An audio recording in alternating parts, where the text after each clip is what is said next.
ನೀವು ನಿಜವಾಗ್ಲೂ ಹೇಳ್ಬೇಕು ಅಂತ ಹೇಳಿದ್ರೆ ಸಿದ್ದರಾಮಯ್ಯ ಅನ್ನರಾಮಯ್ಯ ಅಲ್ಲ, ಸುಳ್ಳು ರಾಮಯ್ಯ ಅಂತೇಳಿ ಪಟ್ಟ ತಗೊಳ್ತಾ ಇದ್ರ ದಲಿತರ ಮತ ನಿನಗೂ ಬೇಕು. ಆದ್ರೆ ಅವ್ರು ದಲಿತರ ಪರವಾಗಿ ಧ್ವನಿ ಎತ್ತಲ್ಲ. ಯಾವ ರೀತಿಯಲ್ಲಿ ಸ್ಥಾನಮಾನಗಳು ಸಿಗಬೇಕು ಅವೆಲ್ಲ ಕೊಡಿಸ್ತೀನಿ ಅಂತೇಳಿ ದಲಿತರನ್ನ ಓಲೈಸಿ ದಲಿತರನ್ನ ಪ್ರೀತಿ ಮಾಡ್ತಾ ಇದ್ದೀನಿ ಅಂತೇಳಿ ಸಿದ್ದರಾಮಯ್ಯ ಅವರು ದಲಿತರ ಮತಗಳನ್ನ ಪಡ್ಕೊಂಡು ಇವತ್ತು ಅಧಿಕಾರ ಮಾಡ್ತಾ ಇದ್ದಾರೆ. ಆದ್ರೆ ದಲಿತರಿಗೆ ಒಂದೇ ಒಂದು ರಾಗಿ ಕಾಳಷ್ಟು ಕೂಡ ನ್ಯಾಯ ಕೊಡ್ಸೋಕ್ಕಾಗ್ತಾ ಇಲ್ಲ.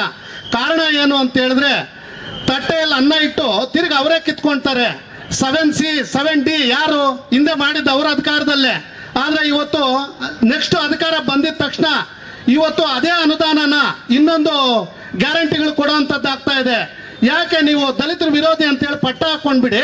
ಯಾಕೆ ಬೇಕು? ದಲಿತರ ಮತ ಬೇಡ ಅಂತೇಳಿ ಪಟ್ಟ ಹಾಕೊಂಡ್ಬಿಡಿ. ದಲಿತರ ಮತ ಮಾತ್ರ ಬೇಕು. ದಲಿತರಿಗೆ ಆರ್ಥಿಕವಾಗಿ ಶೈಕ್ಷಣಿಕವಾಗಿ ವಿದ್ಯಾರ್ಥಿಗಳಾಗಿ ಸಬಲೀಕರಣ ಆಗೋದು ಬೇಡವಾ ನಿಮಗೆ? ಬರೀ ಮತ ಮಾತ್ರ ಬೇಕಾ ನಮ್ದು? ಯಾವುದೇ ಕಾರಣಕ್ಕೂ ಹೇಳ್ತಾ ಇದ್ದೀನಿ ನೋಡಿ ಸಿದ್ದರಾಮಯ್ಯ ಅವರೇ, ಒಂದು ಅವಕಾಶ ನೀವು ಮಾಡ್ಕೊಟ್ಟಿದ್ದೀರಾ ಜನ. ನಮ್ಮ ದಲಿತರೆಲ್ಲ ನಿಮ್ಮ ಪರವಾಗಿ ನಿಂತಿದ್ದಾರೆ ಅಂತೇಳಿ ನೀವು ಕೂಡ ಹಲವಾರು ಸಭೆಗಳಲ್ಲಿ ಹೇಳಿದ್ದೀರಾ. ಆದ್ರೆ ದಲಿತರ ಪರವಾಗಿ ನ್ಯಾಯ ಕೊಡಿಸ್ಬೇಕು ಅವ್ರಿಗೆ ಅನ್ನೋ ಕಿಂಚಿತ್ತು ಮನೋಭಾವ ಕೂಡ ನೀವು ಬೆಳೆಸ್ಕೊಂಡಿಲ್ವಲ್ಲ. ಮತ್ತೊಬ್ಬ ಶಾಸಕ ಇಲ್ಲಿ ಚುನಾವಣೆ ಗೆದ್ದಿದ ತಕ್ಷಣ ನನ್ನ ಅಂಬೇಡ್ಕರ್ನ ಫೋಟೋನ ಇಟ್ಕೊಂಡು ಇಡೀ ಊರೆಲ್ಲ ಸುತ್ತಾಡ್ದ. ಆದ್ರೆ ಇಷ್ಟು 2 ವರ್ಷ ಆಗಿದೆ ಸರ್ಕಾರ ಬಂದು, ಒಂದೇ ಒಂದು ಬಾರಿ ದಲಿತರ ಪರವಾಗಿ ಇಷ್ಟೆಲ್ಲ ಅನ್ಯಾಯ ಆಗ್ತಾ ಇದೆ, ಇಷ್ಟೆಲ್ಲ ಪ್ರೊಟೆಸ್ಟ್ ಮಾಡ್ತಾ ಇದ್ದಾರೆ, ಯಾಕೆ ಅವ್ರ ಪರವಾಗಿ ನಾನು ಧ್ವನಿ ಎತ್ತಬಾರ್ದು ಅಂತೇಳಿ ಒಂದೇ ಒಂದು ಸಾರಿ ಕೂಡ ನೀವು ಯೋಚನೆ ಮಾಡಿಲ್ಲ. ಮಾತು ಬಂದ್ರೆ ನಮ್ಮ ಊರಿಗೆ ನಮ್ಮ ಶಾಸಕ. ಯಾಕೆ ಈ ಚಿಕ್ಕಬಳ್ಳಾಪುರ ಶಾಸಕ ಅಲ್ವಾ ನೀವು? ನೀವೇ ಹೇಳ್ಕೋಬೇಕಾ ನಮ್ಮ ಊರಿಗೆ ನಮ್ಮ ಶಾಸಕ? ಅಲ್ಲಿಗೆ ಮರ್ತಿದ್ದಾರೆ ಜನ. ನೀವೇ ಪೋಸ್ಟ್ ಮಾಡ್ಕೊಂಡು ನೀವೇ ಹೋಗ್ತೀರಾ. ದಲಿತರ ಮತ ನಿನಗೂ ಬೇಕು. ಆದ್ರೆ ಅವ್ರು ದಲಿತರ ಪರವಾಗಿ ಧ್ವನಿ ಎತ್ತಲ್ಲ.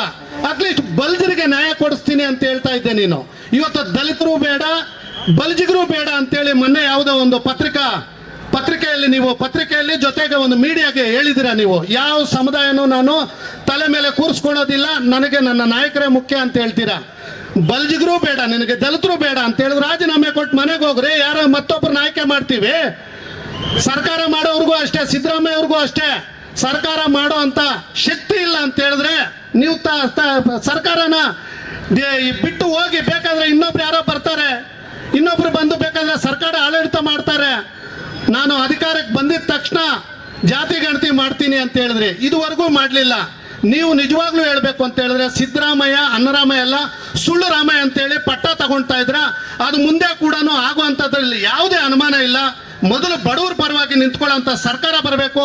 ಅದು ನಮ್ಮ ನಾಯಕರು ಸಚಿವರಾಗಿದ್ದಂಥ ಸಮಯದಲ್ಲಿ ಅಭಿವೃದ್ಧಿ ಯಾವುದು ಅಂತೇಳಿ ಇಡೀ ನಗರಕ್ಕೆ, ಇಡೀ ಜಿಲ್ಲೆಗೆ, ಇಡೀ ಸ್ಟೇಟ್ಗೆ ತೋರಿಸ್ಕೊಟ್ಟಿದ್ದಾರೆ ಡಾಕ್ಟರ್ ಕೆ ಸುಧಾಕರ್ ಅವರು. ಇಂಥ ಒಂದು ರಾಜಕಾರಣಿಗಳು ಮತ್ತೆ ಆಯ್ಕೆ ಆಗಿ ಬರಬೇಕು.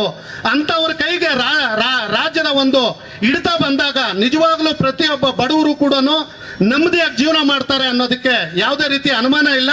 ಮುಂದಿನ ದಿನಗಳಲ್ಲಿ ಕಾಂಗ್ರೆಸ್ ಸರ್ಕಾರನ ಜನ ದೂರ ಮಾಡ್ತಾರೆ, ದಲಿತರು ಕೂಡ ದೂರ ಮಾಡಿ ಬಿಜೆಪಿನ ಕೈ ಹಿಡಿತಾರೆ ಅನ್ನೋ ನಂಬಿಕೆ ನನಗಿದೆ.